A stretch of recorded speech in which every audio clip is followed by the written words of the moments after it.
కడప జిల్లా ప్రొద్దుటూరు నియోజకవర్గ పరిధిలోని దొరసానిపల్లె గ్రామ పంచాయతీలో ప్రజావేదిక కార్యక్రమం ఏర్పాటు చేశారు.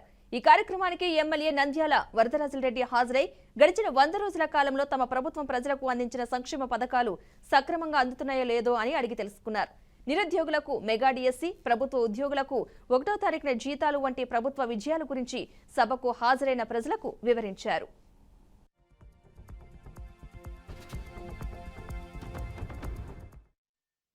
ఏ ఒక్కరి పార్టీ కాదు, ఇది ఏ కులానికి సంబంధించిన పార్టీ కాదు. ఇది ఓట్ బ్యాంక్ కోసమా అన్ని విధాలుగా రాజకీయాలు చేస్తా ఉంటే తెలుగుదేశం పార్టీ ఒక్క పార్టీ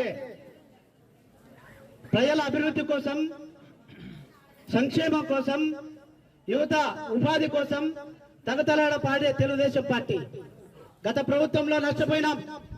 ఆర్థికంగా, మానసికంగా ఎన్నో కుటుంబాలు మాకంటే మాకు తెలుగుదేశం పార్టీ పనిచేసే వాళ్ళకు, కార్యకర్తలకు మాకు ఇబ్బందిలే, మేము నష్టపోతూ ఉంటాం, పార్టీలు మారుతూ ఉంటాయి. కానీ ముఖ్యంగా ప్రజల వ్యవస్థ నిరంతరము మీకు అందుబాటులో ఉండే ప్రభుత్వం. ప్రజల సమస్యలను ఎప్పటికప్పుడు పరిష్కారం చేసే ప్రభుత్వం ఈ ప్రభుత్వం. చంద్రబాబు నాయుడు గారికి 73 ఏళ్ల వయసు ఉన్నా కూడా 18 గంటలు పనిచేస్తాడు. 18 గంటలు ఏం పని అనుకుంటుంటారు మీరు?